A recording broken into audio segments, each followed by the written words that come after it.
Au nom du Père et du Fils et du Saint-Esprit. Amen. Mon Seigneur et mon Dieu, je crois fermement que tu es ici, que tu me vois, que tu m'entends. Je t'adore avec profonde révérence.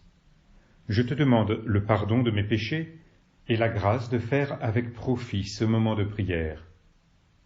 Ma Mère Immaculée, Saint Joseph, mon Père et Seigneur, mon ange gardien, intercédez pour moi.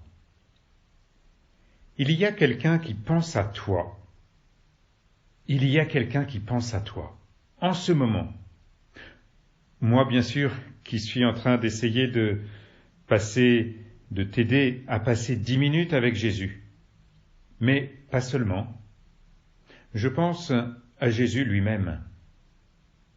Avez-vous remarqué que nous écoutons, que vous écoutez plutôt, un programme qui s'appelle 10 minutes avec Jésus, en essayant peut-être de les vivre le mieux possible, que nous sommes tentés de partir de nous. Je passe 10 minutes avec Jésus, alors que nous pourrions envisager les choses en sens inverse. Ce n'est pas seulement toi ou moi qui voulons passer 10 minutes avec Jésus. C'est Jésus lui-même qui veut passer 10 minutes avec toi, qui veut passer 10 minutes avec moi. Jésus passe 10 minutes avec Mathilde, 10 minutes avec Pierre, 10 minutes avec Donatien, 10 minutes avec Camille. J'arrête la liste. Il y aurait tant et tant de prénoms à mentionner. J'en suis bien incapable. Mais Jésus, lui, le peut. Il pourrait énumérer là chacun de nos prénoms. Jésus, lui, le peut parce que chacun d'entre nous est unique à ses yeux. Oui, Seigneur Jésus, je suis précieux à tes yeux. J'ai du prix pour toi. Oui, Jésus veut notre bien. Il veut agir dans notre vie à un moment que nous n'attendons pas. Il n'est pas là à nos ordres comme si nous pourrions claquer des doigts et subitement, hop, Jésus intervient. Que ma volonté soit faite. Non. Non, Seigneur Jésus, tu nous apprends à dire au Père que ta volonté soit faite. Tu nous apprends aussi à formuler toutes nos demandes en nous disant « Demandez, vous recevrez ». Mais il ne s'agit pas d'un claquement de doigts, d'une exigence comme si tu nous devais quelque chose. Non, Jésus veut bien agir dans notre vie, mais parfois à un moment que nous n'attendons pas. Il bouscule nos attentes, il bouscule nos demandes, parce qu'en plus, il les exauce parfois d'une manière bien différente. Oh, combien plus belle!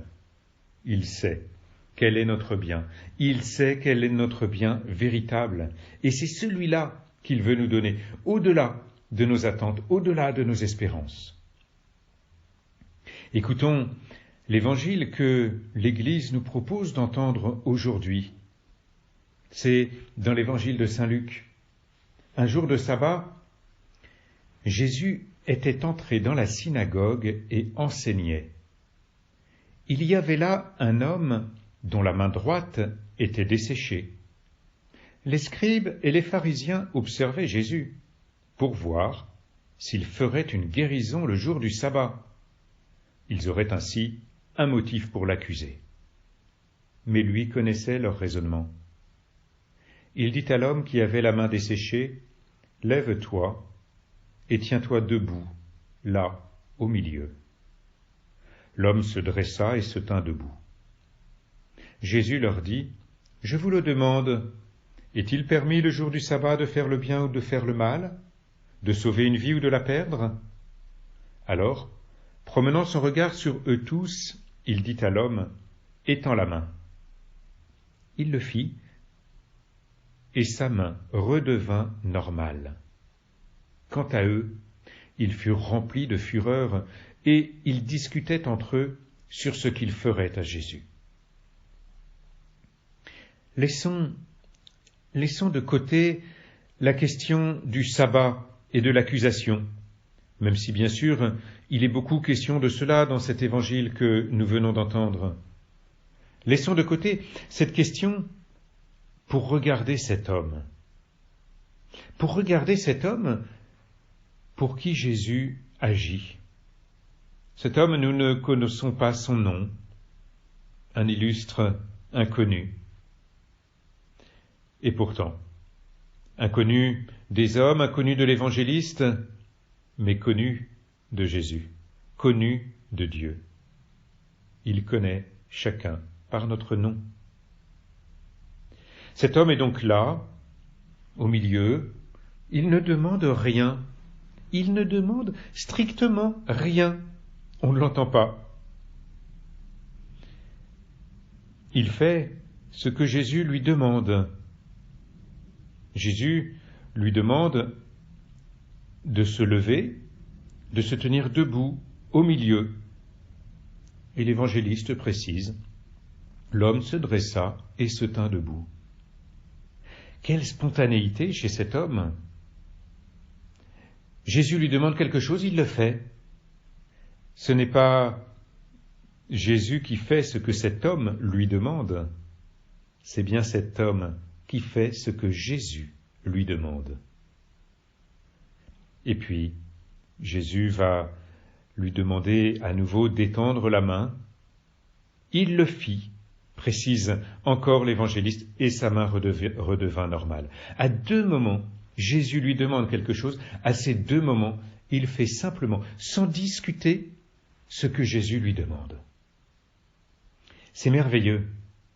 C'est merveilleux parce que nous voyons que lorsque Jésus vient agir pour nous, il nous appelle, il nous demande de poser des actes, des actes qui ne sont pas forcément très difficiles.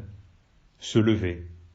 C'est peut-être intimidant de se lever là au milieu de toute la foule, mais malgré tout, l'homme se dresse et se tint debout. Étendre la main. Il le fit, et sa main redevint normale. Nous voyons combien cet homme est précieux aux yeux de Jésus. Jésus ne fait pas ça simplement par provocation, pour qu'on puisse l'accuser.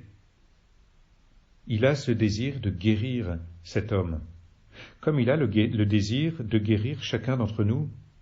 Nous avons nos infirmités, peut-être pas une main desséchée, peut-être autre chose. Nous le savons peut-être, mais Jésus le sait aussi. Il sait ce qui nous dérange, il sait ce qui nous blesse, il sait ce qui nous empêche d'avancer, de courir sur le chemin de la vie. Et c'est cela qu'il nous demande d'étendre devant lui. Étends la main, étends ta main desséchée, montre-moi ce qui ne va pas. Et c'est une belle invitation à la confiance que Jésus nous adresse aujourd'hui. Il pense à toi, il pense à moi, il pense à chacun d'entre nous. C'est aussi une grande consolation qu'il nous adresse. Nous savons que, même si parfois, peut-être, nous avons l'impression d'être tout seuls, d'être abandonnés, délaissés, rejetés, il y en a un qui ne nous abandonne pas, qui ne nous rejette pas, qui ne nous délaisse pas, mais qui nous regarde comme il a regardé cet homme au milieu de la synagogue, avec une grande compassion, avec un désir d'agir pour lui. Oui, Seigneur Jésus, nous nous tournons vers toi en sachant que c'est toi aussi qui te tournes vers nous. Nous voulons passer 10 minutes avec toi en sachant que c'est toi aussi qui veux passer 10 minutes avec nous. Et nous voulons te faire confiance. Te faire confiance quand tu nous appelles, quand tu nous demandes des choses toutes simples. Lève-toi, étends la main. Oui, ce sont des choses simples que tu nous demandes pour pouvoir agir, toi, non pas de manière simple, mais avec puissance. Je te remercie, mon Dieu, des bonnes résolutions, des inspirations et des actes d'amour que tu m'as communiqués dans cette méditation. Je te demande de m'aider à les mettre en pratique. Ma Mère Immaculée, Saint Joseph, mon Père et Seigneur, mon ange gardien, intercédez pour moi.